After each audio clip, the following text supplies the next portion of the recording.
Hernán Cortés de Monroy y Pizarro Altamirano, Marquis of the Valley of Oaxaca, was a Spanish conquistador who led an expedition that caused the fall of the Aztec Empire and brought large portions of mainland Mexico under the rule of the King of Castile in the early 16th century. Cortés was part of the generation of Spanish colonizers who began the first phase of the Spanish colonization of the Americas. Born in Medellín, Spain, to a family of less nobility, Cortés chose to pursue a livelihood in the New World. He went to Hispaniola and later to Cuba, where he received an encomienda and, for a short time, became alcalde of the second Spanish town founded on the island. In 1519, he was elected captain of the third expedition to the mainland, an expedition which he partly funded. His enmity with the governor of Cuba, Diego Velázquez de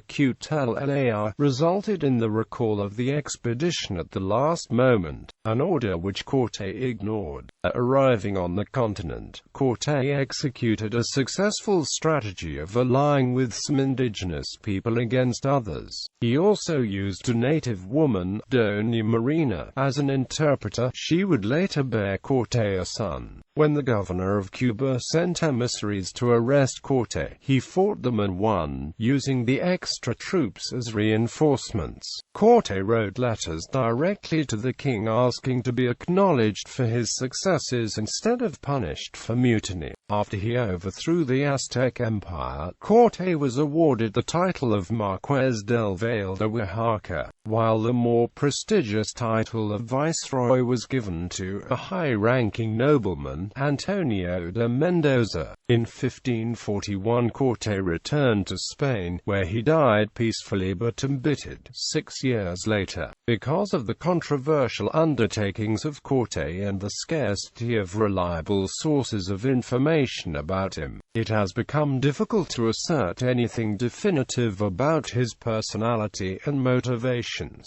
Early lionizing of the conquistadors did not encourage deep examination of Cortés. Later reconsideration of the conquistadors' character in the context of modern anti-colonial sentiment also did little to expand understanding of Cortés as an individual. As a result of these historical trends, descriptions of Cortés tend to be simplistic and either damning or idealizing. Name. While now generally called Hernán, Cortés himself used the form Hernando or Fernando.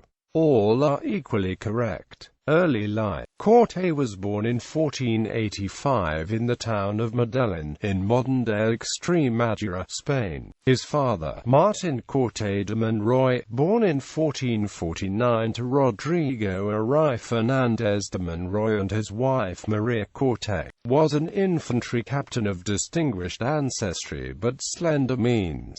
Hernán's mother was Catalina Pizarro Altamirano. Through his mother, Hernán was the second cousin once removed of Francisco Pizarro, who later conquered the Inca Empire of modern-day Peru. Through her parents, Diego Altamirano, and wife and cousin Leonor Sanchez Pizarro Altamirano, first cousin of Pizarro's father. Through his father, Hernán was a twice-distant relative of Nicolas de Ovando, the third governor of Hispaniola. His paternal grandfather was a son of Rodrigo de Monroy y Almaraz, 5th Lord of Monroy, and wife Mencia de Orellana y Carvajal. Hernán Cortés is described as a pale, sickly child by his biographer, chaplain, and friend Francisco López de Gomara. At the age of 14, Cortés was sent to study Latin under an uncle-in-law in Salamanca. After 2 years, Cortés, tired of schooling, returned home to Medellín, much to the irritation of his parents, who had hoped to see him equipped for a profitable legal career. However, those 2 years at Salamanca, plus his long period of training and experience as a notary, first in Seville and later in Hispaniola, would give him a close acquaintance with the legal codes of Castile that helped him to justify his unauthorized conquest of Mexico. At this point in his life, Cortés was described by Gomara as restless, haughty and mischievous. This was probably a fair description of a 16-year-old boy who had returned home only to find himself frustrated by life in his small provincial town.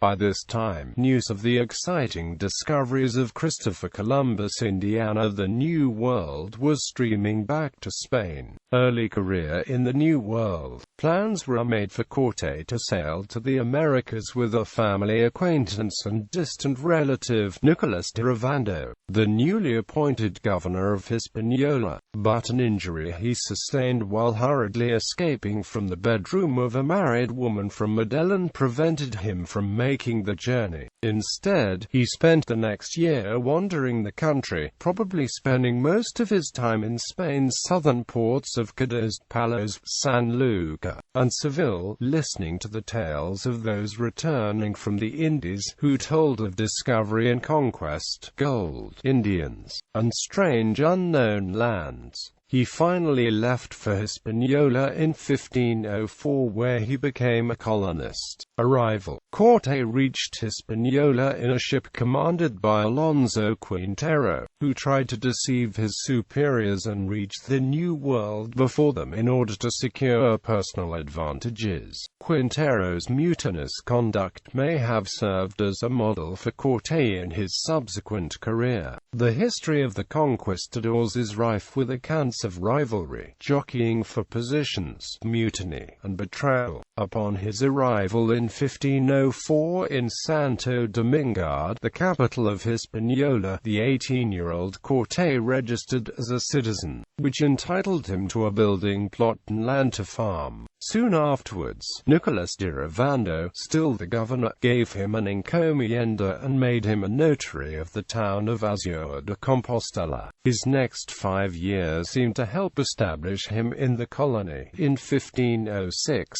Cortés took part in the conquest of Hispaniola and Cuba, receiving a large estate of land and Indian slaves for his efforts from the leader of the expedition, Cuba. In 1511, Cortés accompanied Diego Velázquez de Cutellar, an aide of the governor of Hispaniola, in his expedition to conquer Cuba. Velázquez was appointed as governor of New Spain. At the age of 26, Cortés was made clerk to the treasurer with the responsibility of ensuring that the crown received the quinto, or customary 1/5 of the profits from the expedition. The governor of Cuba, Diego Velázquez, was so impressed with Cortés that he secured a high political position for him in the colony. He became secretary for Governor Velázquez.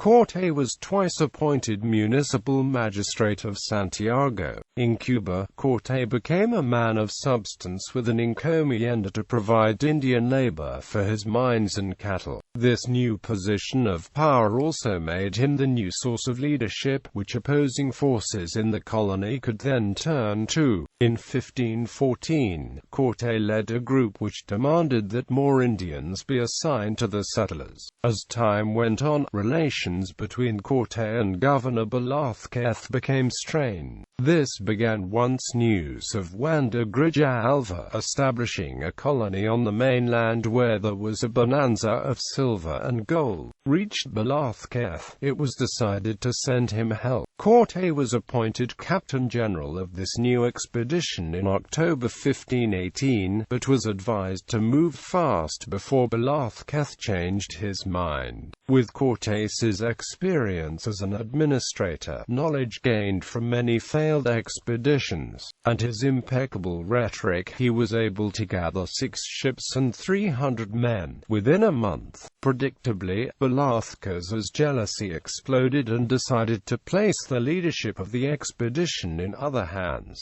However, Cortés quickly gathered more men and ships in other Cuban ports. Cortés also found time to become romantically involved with Catalina Juárez, the sister-in-law of Governor Velázquez. Part of Velázquez's displeasure seems to have been based on a belief that Cortés was trifling with Catalina's affections.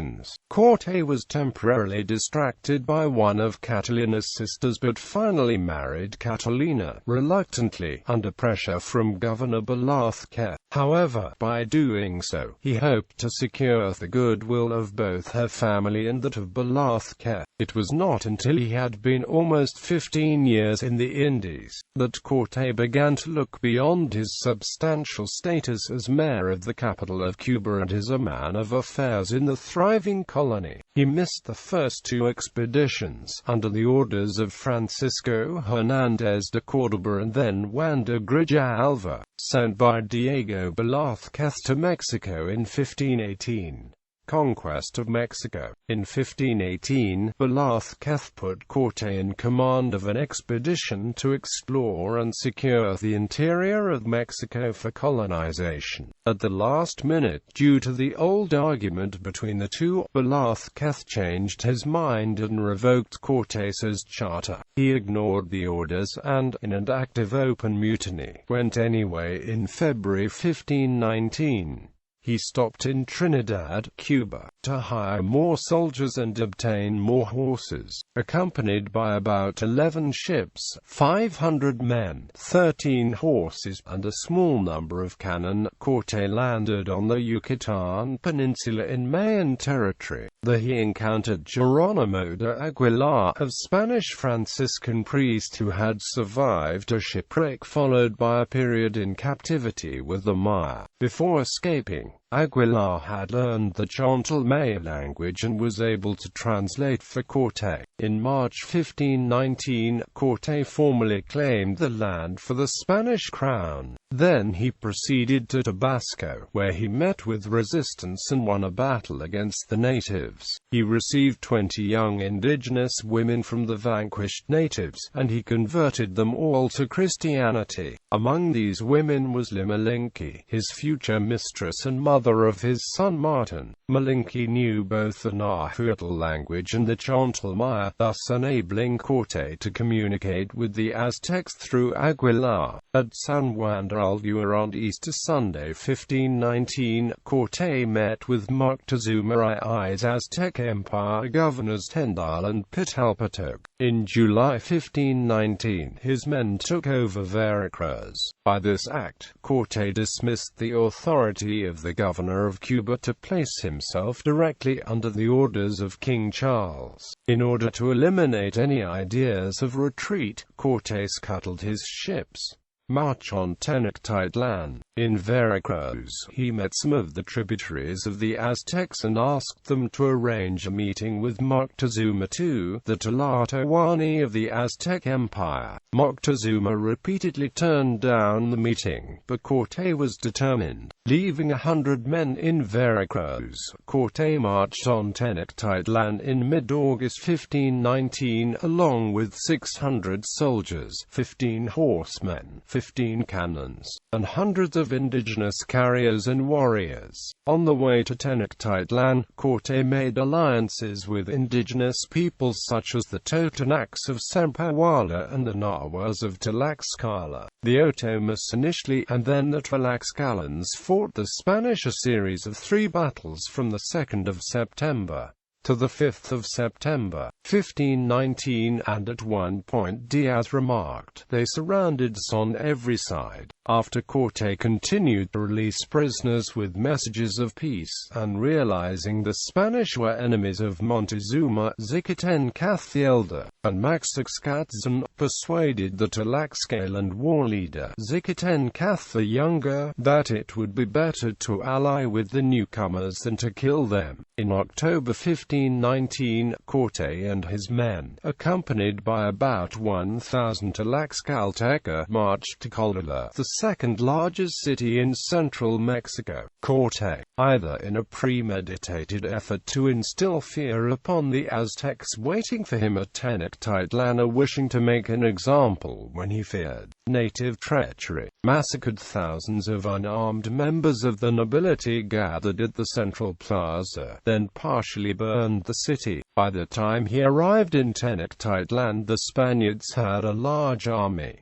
On November 8, 1519, they were peacefully received by Moctezuma II. Moctezuma deliberately let Cortés enter the Aztec capital, the island city of Tenochtitlan, hoping to get to know the weaknesses better and to crush them later. Moctezuma gave lavish gifts of gold to the Spaniards which, rather than placating them, excited their ambitions for plunder. In his letters to King Charles, Cortés claimed to have learned at this point that he was considered by the Aztecs to be either an emissary of the feathered serpent god, Calcotl, or Calcotl himself, a belief which has been contested by a few modern historians. But quickly Cortés learned that several Spaniards on the coast had been killed by Aztecs while supporting the Totonacs, and decided to take Moctezuma as a hostage in his own palace, indirectly ruling Tenochtitlan through him. Meanwhile, Velázquez sent another expedition, led by Panfilo de Narvaez, to oppose Cortés, arriving in Mexico in April 1520 with 1,100 men. Cortés left 200 men in Tenochtitlan and took the rest to confront Narvaez. He overcame Narvaez, despite his numerical inferiority, and convinced the rest of Narvaez's men to join him. In Mexico, one of Cortés's lieutenants, Pedro de Alvarado, committed the massacre in the Great Temple, triggering a local rebellion. Cortés speedily returned to Tenochtitlan. On July 1, 1520, Moctezuma was killed. Faced with a hostile population, Cortés decided to flee to Tlaxcala. During the Noche Triste, the Spaniards managed a narrow escape from Tenochtitlan across the Tlacopan Causeway, while the rearguard was being massacred. Much of the treasure looted by Cortés was lost during this panicked escape from Tenochtitlan. Destruction of Tenochtitlan. After a battle in Otumba, they managed to reach Tlaxcala, having lost 870 men. With the assistance of their allies, Cortés's men finally prevailed, with reinforcements arriving from Cuba. Cortés began a policy of attrition towards Tenochtitlan, cutting off supplies and subduing the Aztecs' allied cities. The siege of Tenochtitlan ended with Spanish victory and the destruction of the city. In January 1521, Cortés countered a conspiracy against him, headed by Antonio de Villafana, who was hanged for the offense. Finally, with the capture of Cuauhtémoc, the Tlatoani of Tenochtitlan, on August 13, 1521, the Aztec Empire was captured, and Cortés was able to claim it for Spain, thus renaming the city Mexico City. From 1521 to 1524, Cortés personally governed Mexico. Appointment to governorship of Mexico and internal dissensions. Many historical sources have conveyed an impression that Cortés was unjustly treated by the Spanish crown, and that he received nothing but ingratitude for his role in establishing New Spain. This picture is the one Cortés presents in his letters and in the later biography written by Francisco López de Gomara. However, there may be more to the picture than this. Cortés's own sense of accomplishment, entitlement, and vanity may have played a part in his deteriorating position with the king. Cortés personally was not ungenerously rewarded, but he speedily complained of insufficient compensation to himself and his comrades. Thinking himself beyond reach of restraint, he disobeyed many of the orders of the crown, and, what was more imprudent, said so in a letter to the emperor, dated October 15, 1524. In this letter Cortés, besides recalling in a rather abrupt manner that the conquest of Mexico was due to him alone, deliberately acknowledges his disobedience in terms which could not fail to create a most unfavorable impression. King Charles appointed Cortés as governor, captain general and chief justice of the newly conquered territory, dubbed New Spain of the Ocean Sea. But also, much to the dismay of Cortés, 4 royal officials were appointed at the same time to assist him in his governing, in effect submitting him to close observation and administration. Cortés initiated the construction of Mexico City, destroying Aztec temples and buildings and then rebuilding on the Aztec ruins what soon became the most important European city in the Americas. Cortés managed the founding of new cities and appointed men to extend Spanish rule to all of New Spain, imposing the encomienda system in 1524. He reserved many encomiendas for himself and for his retinue, which they considered just rewards for their accomplishment in conquering central Mexico. However, later arrivals and members of factions antipathetic to Cortés complained of the favoritism that excluded them. In 1523, the Crown sent a military force under the command of Francisco de Garay to conquer and settle the northern part of Mexico, the region of Panico. This was another setback for Cortés, who mentioned this in his 4th letter to the king, in which he describes himself as the victim of a conspiracy by his arch-enemies Diego Velázquez de Cuellar, Diego Columbus and Bishop Fonseca, as well as Francisco Garay. The influence of Garay was effectively stopped by this appeal to the king, who sent out a decree forbidding Garay to interfere in the politics of New Spain, causing him to give up without a fight. Granted coat of arms by the king. 1525. Although Cortés had flouted the authority of Diego Velázquez in sailing to the mainland and then leading an expedition of conquest, Cortés's spectacular success was rewarded by the crown with a coat of arms, a mark of high honor, following the conqueror's request. The document granting the coat of arms summarizes Cortés's accomplishments in the conquest of Mexico. The proclamation of the king says in part, "We, respecting the many labors, dangers, and adventures which you underwent as stated above, and so that there might remain a perpetual memorial of you and your services, and that you and your descendants might be more fully honored, it is our will that besides your coat of arms of your lineage, which you may have and bear as your coat of arms, known and recognized, a shield, ... The grant specifies the iconography of the coat of arms, the central portion divided into quadrants. In the upper portion, there is a black eagle with 2 heads on a white field, which are the arms of the empire. Below that is a golden lion on a red field, in memory of the fact that you, the said Hernando Cortés, by your industry and effort brought matters to the state described above. The specificity of the other 2 quadrants is linked directly to Mexico, with one quadrant showing 3 crowns representing the 3 Aztec emperors of the conquest era, Moctezuma, Cuitlahuac, and Cuauhtémoc, and the other showing the Aztec capital of Tenet, Tideland. Encircling the central shield are symbols of the 7 city-states around the lake and the lords that Cortés defeated, with the lords to be shown as prisoners bound with a chain which shall be closed with a lock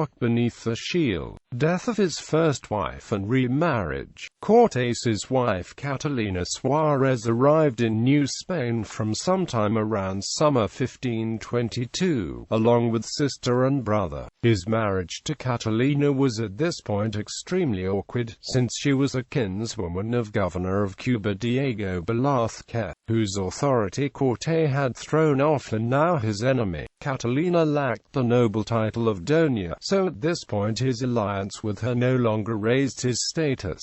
The marriage had been childless, since Cortés had sired children with a variety of indigenous women, including a son California, 1522 by his cultural translator, Doña Marina. Cortés knew he was capable of fathering children. Cortés's only male heir at this point was illegitimate, but nonetheless named after Cortés's father, Martin Cortés. This natural son Martin Cortés was sometimes called El Mestizo. Cortés's wife, Catalina Suarez, died under mysterious circumstances the night of November 1–2, 1522. There were accusations at the time that Cortés had murdered his wife. There was an investigation into her death, interviewing a variety of household residents and others. The documentation of the investigation published in the 19th century in Mexico and archival documents uncovered in the 20th century. The death of Catalina Suarez had produced a scandal and a major investigation, but weathering that Cortés was now free to marry someone of high status more appropriate to his wealth and power. In 1529 he had been accorded the noble designation of Don, but more importantly was given the noble title of Marquis of the Valley of Oaxaca and married the Spanish noblewoman Doña Juana de Zúñiga. The marriage produced 3 children, including another son, who was also named Martin. As the firstborn legitimate son, Don Martin Cortés y Zúñiga was now Cortés's heir and succeeded his father as holder of the title and estate of the Marquisate of the Valley of Oaxaca. Cortés's legitimate daughters were Doña María, Doña Catalina, and Doña Juana.